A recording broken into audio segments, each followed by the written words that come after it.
Fortnite has a shoe problem. Fortnite's adding shoes to its already gigantic cosmetic arsenal. Whether it be collabs with Disney, Marvel, or your favorite anime, Fortnite has it all. Fortnite says that 95% of the skins in game will be able to wear these quote-unquote kicks by the end of spring next year. And don't get it twisted, branded items in Fortnite is not a new concept. In fact, they already did a huge collab with Jordan and Nike Air. Fortnite Kicks has already been teased with this screenshot that shows the current season's battle pass wearing the red Air Jordans. So when can we expect to be able to get our hands on these? The day these shoes release is November 12th, and they are a part of the Dynamo TN Tuna's reward page. Why not just say tuna? So how much are these bad boys gonna cost? Unfortunately, we don't know that yet, but one can speculate that they will be anywhere around 500 to 2,000 V-Bucks. I'm not gonna lie to you, buying a cosmetic that's over 1,000 V-Bucks that you only see 90% of your game is kind of too much for me. But I would be lying if I told you that this high price point would stop people from buying the cosmetic. And I also would be lying if I said I wasn't excited about wearing the Goku black skin with black Air Force Ones. Let's talk about when you do see your little Fortnite feet in the game. Most of the time, you only see your character shoes when you are jumping, hurtling, shockwaving, or straight up looking at the ground. So I'm wondering, what could they possibly do to make it to where you can see your shoes all the time, right? Like, you paid your hard-earned money for this. You should be able to see it the whole game, right? Well, I thought of a resolution, one that no one has thought of yet. Stretch resolution, to be exact. And a freaking FOV slider. It just makes the most sense. Just look at these clips from old Fortnite when you were able to use stretch res. You could see so much more of the game. And it's one aspect of old Fortnite that I truly miss. And it being easier for you to tell where you are in the box just made everything great. Maybe I'm just old, but it helped me not having the camera block off half my view when I'm in a box, scared for my life, that a gray superhero skin with black Air Forces is pushing me. With shoes on the table, is Fortnite becoming more of a fashion platform than a game? Or is this just a logical next step in Fortnite's customization options? Epic Games has always pushed the limits of what's possible with character cosmetics, and we've seen everything from animated skins to crossover bundles with some of the biggest brands imaginable. Adding branded shoes might just be the natural next step in Fortnite's journey to become the ultimate customizable game. Just call it Roblox 2 at this point. In terms of appeal, Fortnite has done well by partnering with iconic brands. We've seen the success of things like Marvel skins and Star Wars bundles, so branded kicks coming to the game from someone like Nike makes a lot of sense. And people who are fans of sports, collect sneakers, might find these things exciting. It's another way to bring real world interest into the game. But here's the twist. Unlike skins or back blings, shoes come with a few specific challenges that might make them hard to sell. And it all starts with a major design flaw, the visibility issue. Why invest V-Bucks in something you barely see during regular gameplay? For some players, this might not be a deal breaker after all. Other cosmetic items like wraps aren't always visible, but still have a dedicated fan base. However, the difference here is that players can often see their wraps on their weapons or vehicles during combat, while shoes will almost always be hidden. To make shoes more appealing, Fortnite could introduce a FOV slider, a field of view slider. And I'm not talking about the one that they have in the game already, because that one doesn't really do anything. A feature like this would really make the kicks stand out and bring more value to them. Implementing an FOV slider could create other gameplay issues, like giving certain players a wider field of view and potentially an advantage in combat. So while it's a possible solution, it's one that Epic would have to handle carefully.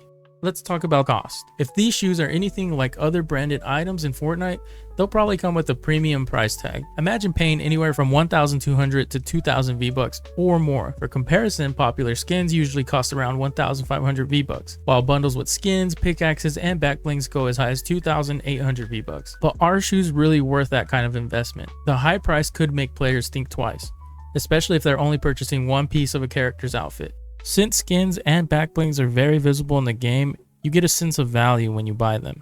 But shoes? There's a good chance players may feel ripped off if they shell out V-Bucks for something that's practically invisible. Epic Games might need to re-evaluate their pricing strategy for shoes, offering them at a lower price point or as part of bundles to make them even more appealing. And if they don't, shoes could become a very unpopular item that no one is willing to buy, leading to a divide between casual and dedicated spenders.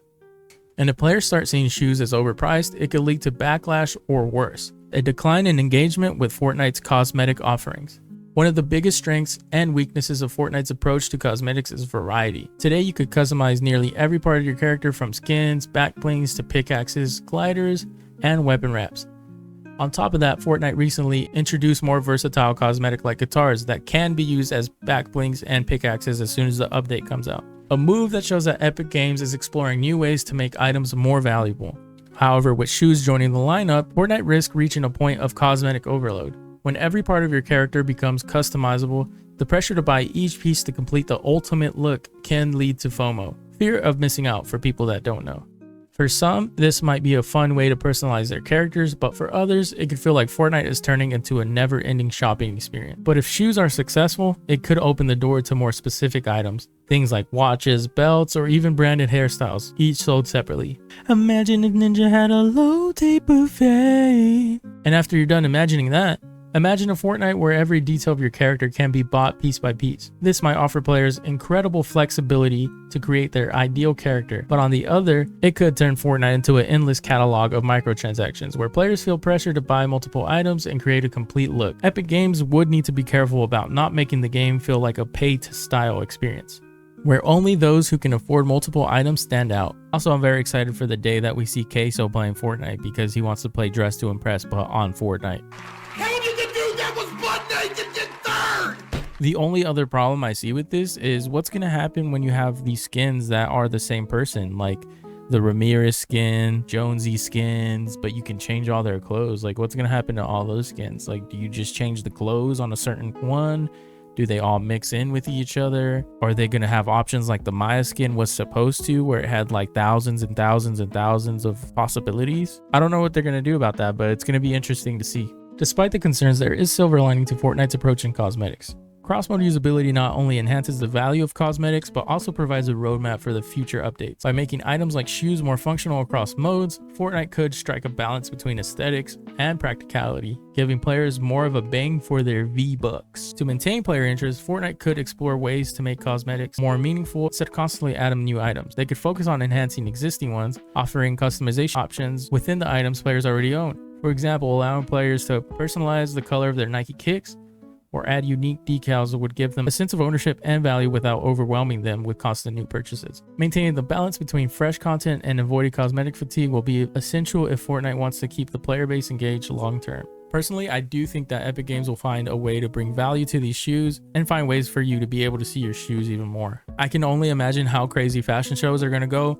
and you already know that CypherPK is thinking of ways to integrate the shoes into his fashion shows, where they go out, do their fashion show, and they're like, who has the best kicks? Are these kicks good? How does it go with your skin? Do you look homeless? Why are you looking at me like that? Anyways, what do you think? Are Nike kicks in Fortnite a fresh way to express yourself, or is this just another cash grab? Let me know down in the comments. As always, thanks for tuning in. Don't forget to like and subscribe, and share if you enjoy this deep dive into the Fortnite shoe problem. Remember that just because you disagree with somebody doesn't mean that you should hate them. In this age of the internet, people will either be on one side, and if you're not on that side, you can't have a discussion with them, and I think that's weird. We should be able to have discussions with each other and still be able to talk to each other like humans. So make sure you keep it civil in the comments. Make sure you don't roast me too hard, and also don't forget to leave constructive criticism, because this is like my third or fourth long form video and I'm really trying to improve. So if there's anything I can improve, please let me know down in the comments. This will help me make the videos better. Each time I'm trying to make the videos longer so that I can finally get to 8 minutes or 10 minutes or 12 minutes. And I appreciate you guys. See you next time.